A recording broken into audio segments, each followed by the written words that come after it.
ஆமா, என்னமோ சொத்து சொகெல்லாம் உங்க கைக்கு வந்துட்ட மாதிரி படுக்க போயிட்டீங்க. சொன்னாலும் சொல்லாட்டியும் சொத்துக்கு சொந்தக்காரன் நான் தாண்டி. ஒரு பைய உள்ள நுழைய முடியாது நினைச்சுக்கிட்டு இருங்க. வக்கீல் வீட்டுக்கு கல்யாணி வந்திருக்கா. பட்டணத்துல அவளை கலாட்டா பண்ணிட்டு வந்திருக்கேன். எப்படி வந்தா? சப்போர்ட்டோட வந்திருக்கா. என்னடி சொல்ற? அட அதாங்க, டாக்ஸி டிரைவர் இருக்கான்ல, அவனோட அம்மா கல்யாணிய கூட்டு வந்திருக்காங்க. ஓஹோ, அந்த அம்மாவா? ஷாபாஸ். இந்த ஒரு பாயிண்ட் போதுண்டி, பஞ்சாயத்துல அவங்களை நான் அடிக்கிறேன். சும்மா குதிக்காதீங்க. நீங்க சொல்றத மட்டும் கேட்டுக்கிட்டு பஞ்சாயத்துல நமக்கு சாதகமா தீர்ப்பு சொல்லிடுவாங்கன்னு எப்படி சொல்ல முடியும்? சொல்ல வைக்கிறேன்.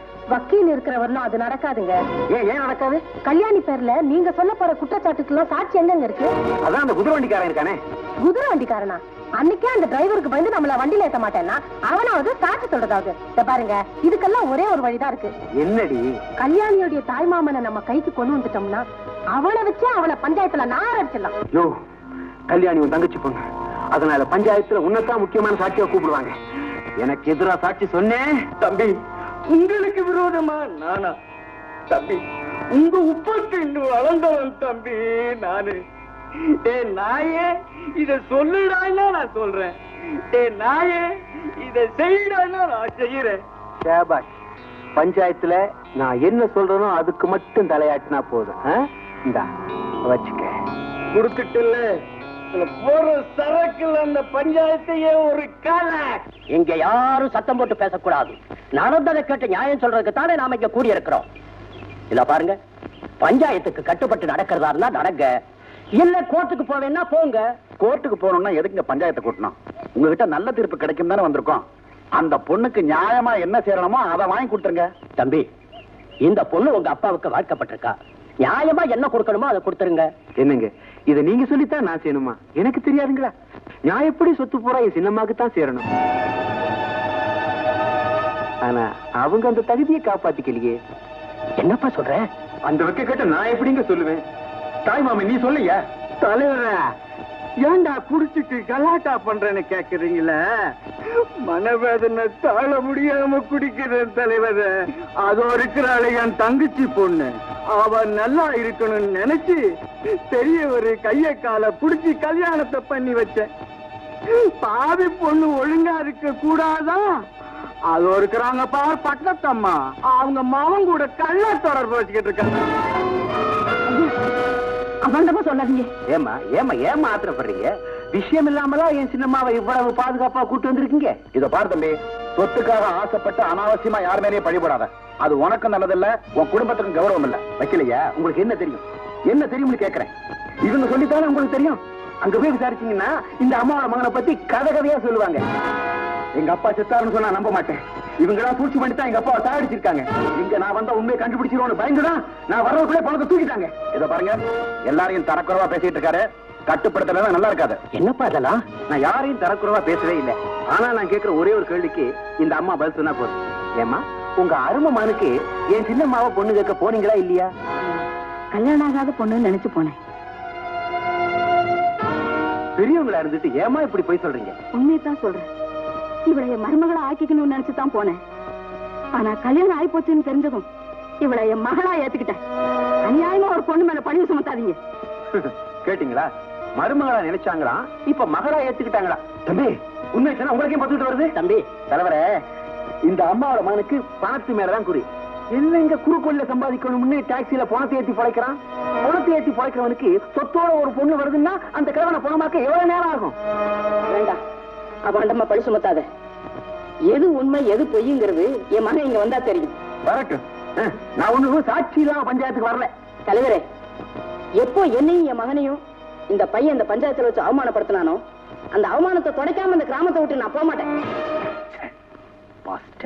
என்ன தம்பி, அம்மா கடதாசி போட்டுக்கிட்டா என்ன எழுதிக்குது? எனக்கு அந்த பெரிய ஒரு சம்சாரம் கல்யாணிக்கும் கள்ள தொடர்பு இருக்கிறதா அவர் மகன் பஞ்சாயத்துல போய் சாட்சி சொல்லியிருக்கான். அட பாவி, அவன் நாசமா போக அந்த பொண்ணு வயிற்றுல கொட்டிக்கினது போதாதுன்னு உன் வயிற்றுல வேற கொட்டிக்கினானா? இத பாரு, இத சும்மா விடக்கூடாது தம்பி. சும்மா விடுறதா? இத பாரு காய்கறிக்காரமா, நான் யாரு வம்புக்கும் போக மாட்டேன். என்னை எவன் வம்புக்கு இழுத்தாலும் விட மாட்டேன். என்னப்பா சொல்ற? என்ன பெரிய ஊரகத்தில் இல்லாத அநியாயத்தை சொல்லிட்டேன். என்ன இருந்தாலும் நியாயத்துக்கு விரோதமா நடக்கலாமா? இங்க பாருங்க, இப்படி நியாயம்னு பேசிக்கிட்டு இருந்தா எப்ப நீங்க பஞ்சாயத்துல தலைவர் ஆகிறது? என்ன மாதிரி 4 பேர் சப்போர்ட் இருந்தா தானே பஞ்சாயத்து எலெக்ஷன்ல நீங்க ஜெயிக்க முடியும். என்னதான் செய்ய சொல்ற? ஒண்ணு இல்ல, இந்த டிரைவர் பயலுக்கும் எங்க சின்னம்மாவுக்கும் கள்ள தொடர்பு இருக்கிறதாக நான் பஞ்சாயத்துல சொல்லுவேன். நீங்க தம்பி சொல்றதெல்லாம் உண்மை இருக்குன்னு அடிச்சு பேசணும். சரி, என்ன இருந்தாலும் பெரிய மனுஷன் வீட்டு பிள்ளை, உங்களை நம்பினா தானே நாங்க முன்னுக்கு வர முடியும். நானும் உங்களை நம்பிதான் நாளை பஞ்சாயத்துக்கு வர்றேன். அப்ப வரட்டுங்களா? புறப்படுங்க. அப்படி சாயந்தரம் வீட்டு போய் வந்துருப்பாங்க. பாத்தியாடி, பஞ்சாயத்துல ஒருத்தன ஒரே அமுக்கு. தம்பி, உங்களுக்கு சொக்கலிங்கய்யா சம்சாரம் கல்யாணிக்கு கள்ள தொடர்பு இருக்கிறதா அவர் புள்ள குற்றம் சுமத்துறாரு. இதுக்கு நீங்க என்ன சமாதானம் சொல்ல போறீங்க? அவர் சொல்றதுல தப்பு இல்லைங்க. எனக்கு அந்த பொண்ணுக்கும் தொடர்பு இருந்த வாஸ்தவம் தான். தம்பி, ஏமா உண்மையை சொல்ல விட மாட்டேங்கிறீங்க? தலைவரே, இந்த சின்ன வயசுல ஒரு சின்ன பொண்ணு வயசானவரை கல்யாணம் பண்ணிட்டான். அவன் மனசுல ஆசா பாசம் இருக்காரா? அவன் என்ன விரும்பல, என்ன தப்பு?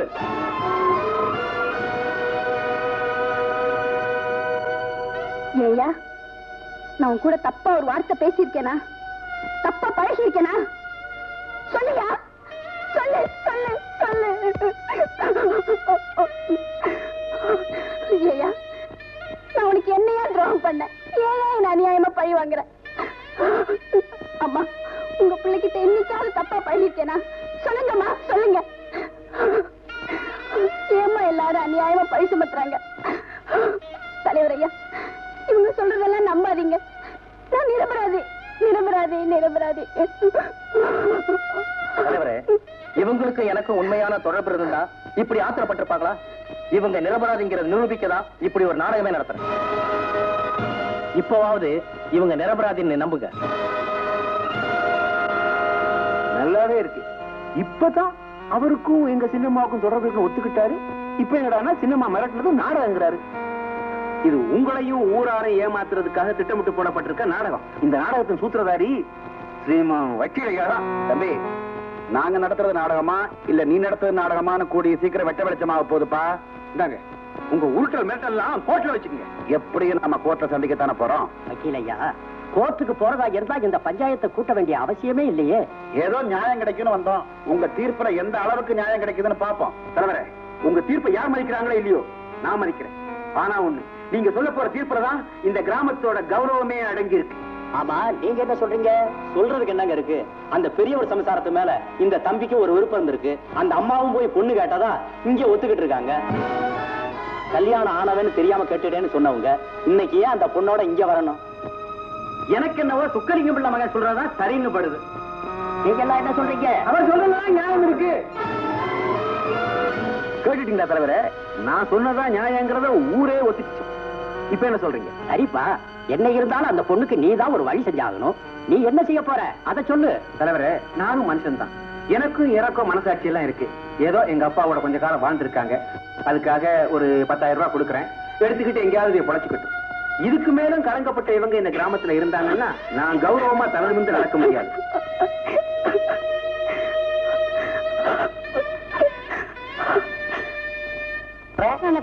மீசக்காரனுக்கும் கிராமம் உண்டாட்டிக்கும் லிங்க் இருக்குன்னு சொல்லி விட்டு அது பெரிய விவகாரமா போய் மீசக்காரன் கோபத்தோட கிராமத்துக்கு போய்க்கிறான். கோமா போறான். ஏண்டா, அந்த மீசக்காரன் கையில அந்த கிழவனோட பிள்ளை இந்த விஷயத்த நான் தான் சொன்னேன்னு சொல்லிட்டா மீசக்காரன் இங்க வந்து உண்டு இல்ல ஆக்கிடுவானடா. தகராறுக்கு தலைவர் நீண்டானா? என்ன சொல்ற நீ? ஏயா, அந்த சிங்காரம் தம்பி மேல இல்லாதை போல அதை சொல்லி வச்சு தகராறு இழுத்து வச்சுக்கிறான். நான் தான் சொன்னேன். யாருமே சொன்னா? இடிச்சலாம் அந்த ஆளுங்கையில நீ சொல்லிக்கிட்டு இருந்தது இப்பதானே கேட்டுக்கிட்டு வர, அதுக்குள்ள டபாக்கிறிய. ஏயா, நீ அநியாயமா அவங்க மேல பழி சுமத்த போய் அந்த பொண்ணு மானம் மரியாதை எல்லாம் பூரிச்சையா? உனக்கு ஒரு தங்கச்சி இருந்தா இப்படி செய்வியா? அதான் நிறுத்துமே, இதெல்லாம் ஒரு டமாசிக்கு செஞ்சது. நீ பாட்டுக்கு தமாசுக்கு சொல்லிட்ட, அங்க அந்த தம்பி தலை கொஞ்சம் நிக்கிடையா? பாரு, மறுவாதையா சொல்லிக்கிறேன், இதுக்கெல்லாம் காரணம் நான் தான். நீ அங்க வந்து ஒத்துக்கல, உன்னை உண்டு இல்ல நாக்கிடுவான். ஆமா, அதான் விடுமே. இந்த மீசக்காரன் நம்ம ரூட்ல வராம இருக்கட்டுமே நீ இப்படி ஒரு கதையை கட்டி விட்ட. நம்மால் ஒருத்தங்க தலை குனிஞ்சு நிக்கிறான்னு நான் விட்டுருவேனாமே. நானும் உப்பு போட்டுத்தான் துண்டுறேன்.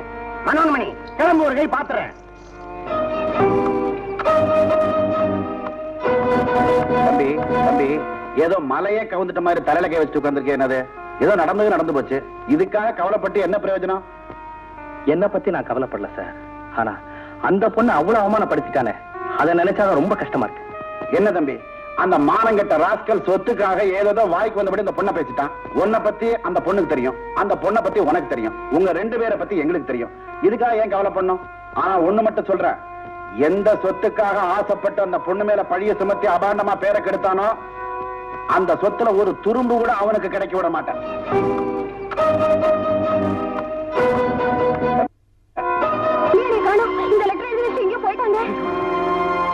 நான் கலங்கப்பட்டவன் இந்த ஊர் பஞ்சாயத்து முடிவு பண்ணதுக்கு அப்புறம் நான் இந்த உலகத்துல இருக்க விரும்பல. அம்மா நீங்க உள்ள போய் தேடி பாருங்க. தம்பி நீங்க இந்த பக்கம் போங்க.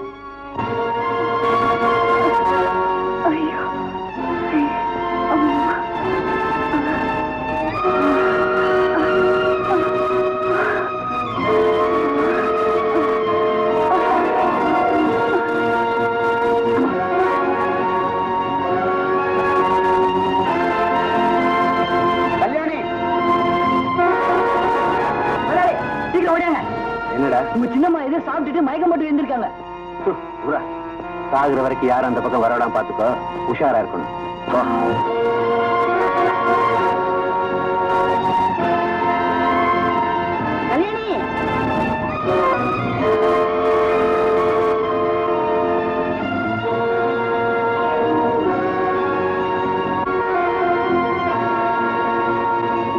கல்யாணி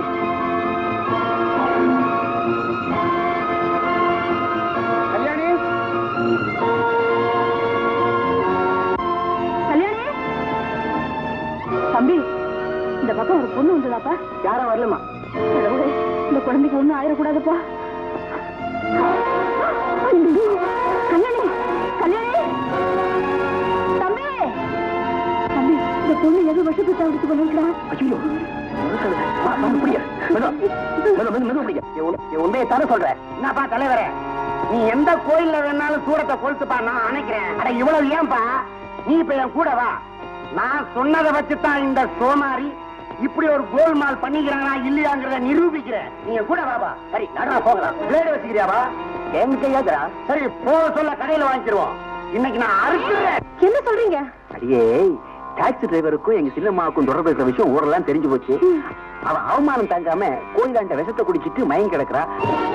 முதலாளி, முதலாளி, உன் அங்கேயில இருக்கிற எங்கேயே வந்த என்ன கோயில்ல காவலுக்கு போட்டீங்களா? பட்டணத்துல இருந்து வந்த அம்மா உங்க சின்னம்மாவை பாத்துட்டாங்க.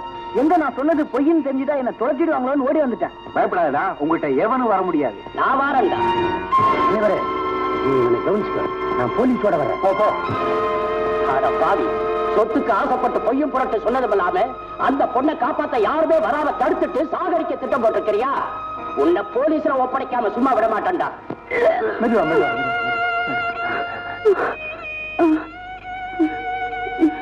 இந்த குடிமா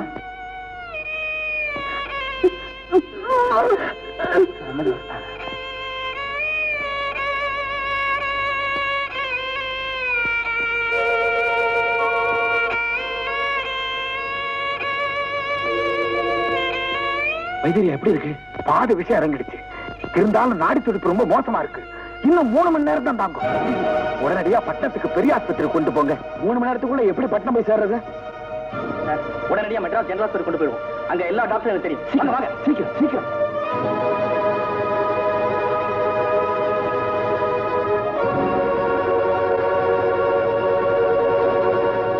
சீக்கிரம் சீக்கிரம். தம்பி, தம்பி, வேண்டாம்டா. இந்த வண்டியில வேண்டாம்ப்பா. என்னமா அது அவசரமான மாதிரி? ஏங்கம்மா போங்க.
கல்யாணி கல்யாணி எங்களெல்லாம் விட்டுட்டு போயிட்டியம்மா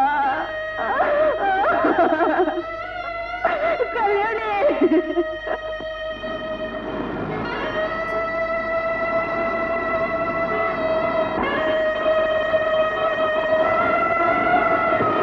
இருள் நிறைந்த இந்த சமுதாயத்தில் வாழ விருப்பமின்றி ஒளிமயமான உலகிற்கு சென்றாலும் ஆம், அவரை பொறுத்த மட்டிலும் ஒளி பிறந்தது.